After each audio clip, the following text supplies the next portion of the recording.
सबको जय माता दी। तो आपने कहावत सुनी होगी, पहला सुख निरोगी काया, दूसरा सुख हाथ में माया और तीसरा सुख पुत्र आज्ञाकारी।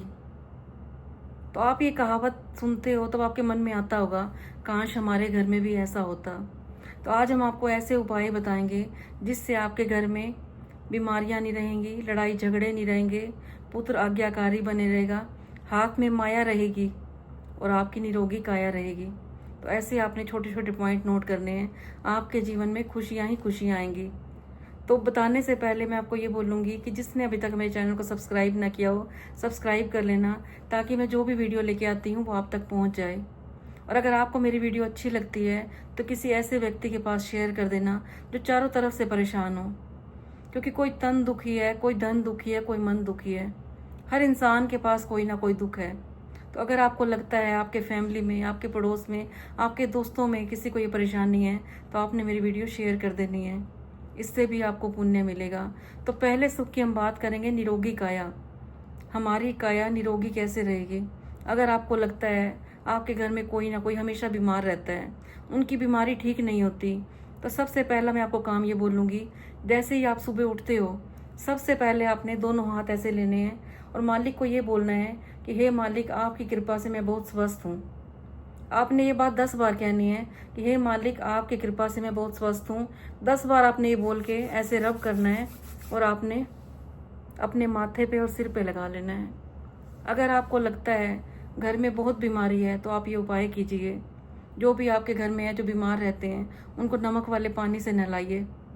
अपने घर में धुआं कीजिए। मैं आप सबको बताती हूँ कि गूगल लीजिए, कपूर लीजिए, लौंग, तेज पत्ता और गाय के गोबर के उपले के ऊपर सब कुछ रख के आप पूरे घर में धुआं कीजिए। खास तौर पे जहाँ पे रोगी व्यक्ति सोता है, आपका बेटा भी हो सकता है, पेरेंट्स भी हो सकते हैं, आपकी वाइफ भी हो सकती है, क्योंकि पहला सुख निरोगी काया।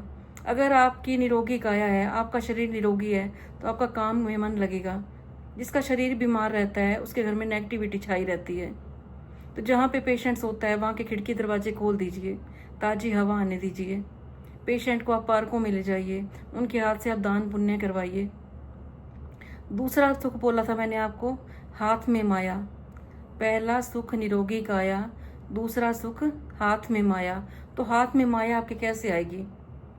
कई लोग दिन रात मेहनत करते हैं, सुबह जॉब पे जाते हैं, शाम को आते हैं। कई लोग बिजनेस करते हैं, कई लोग दुकानदार होते हैं, सुबह जाएंगे रात को आएंगे, लेकिन खाली हाथ आ जाते हैं। क्यों? क्योंकि पेमेंट पे पेमेंट आगे करते जाते हैं।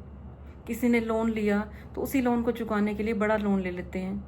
होता क्या है, लोन को चुकाने के लिए आपके पास पैसे नहीं होते, घर में लोग पैसे मांगने वाले आ जाते हैं, फिर आपस में लड़ाई झगड़े होने लग जाते हैं। क्योंकि सारे लड़ाइयों का झगड़ा ये पैसा ही है।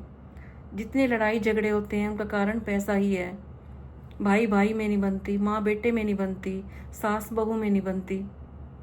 यहीं से लड़ाई झगड़े आ जाते हैं जब आपके पास पैसों की कमी हो जाती है। तो ऐसा आप क्या करोगे जिससे आपके घर में पैसा टिके, आपके हाथ में पैसा रहे, आपके हाथ में बरकत रहे? तो इसके लिए उपाय लिखिए। आपको क्या करना है, सबसे पहले आपने 10 बंद निकालना शुरू करना है। जो लोग गुरुद्वारों में जाते हैं उनको पता होगा कि 10 बंद क्या होता है। तो मैं आपको अपनी भाषा में समझाऊंगी कि 10 बंद क्या होता है। हमारी कमाई का 10वां हिस्सा। सब नोट करना कि हमारी कमाई का 10वां हिस्सा हमारा या तो चोरी में जाएगा, या डॉक्टरों के पास जाएगा, या कोर्ट केस में जाएगा। तो आप अपनी कमाई का 10वां हिस्सा निकालना शुरू कीजिए। आपका पैसा कोर्ट केस में नहीं जाएगा, बीमारियों में नहीं जाएगा। आपने करना क्या है, एक बॉक्स बना लेना है। आपने जिसको भी आप मानते हो उसका नाम लिखिए बॉक्स के ऊपर। अगर आप बजरंग बली को मानते हो तो जय बजरंग बली लिखिए। अगर आप माता रानी को मानते हो तो जय माता दी लिखिए। जिसको भी आप मानते हो, आप राधा स्वामी के हो तो ऊपर राधा स्वामी लिखिए। तो 10 बंद आप निकालना शुरू कीजिए, अपनी कमाई का 10वां हिस्सा। अगर आप 100 रुपये कमाते हो तो 10 रुपये निकालिए, 1000 रुपये कमाते हो तो 100 रुपये निकालिए।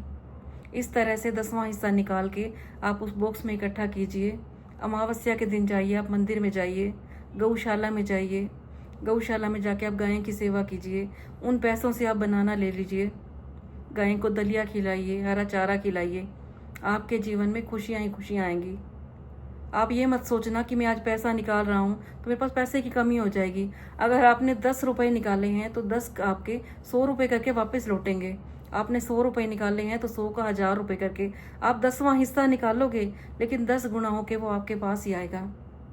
तो आपके ऊपर है ये, आपका पैसा बीमारियों पे जाए या दान पुण्य में जाए। नेक्स्ट बात हम करेंगे कि पुत्र आज्ञाकारी।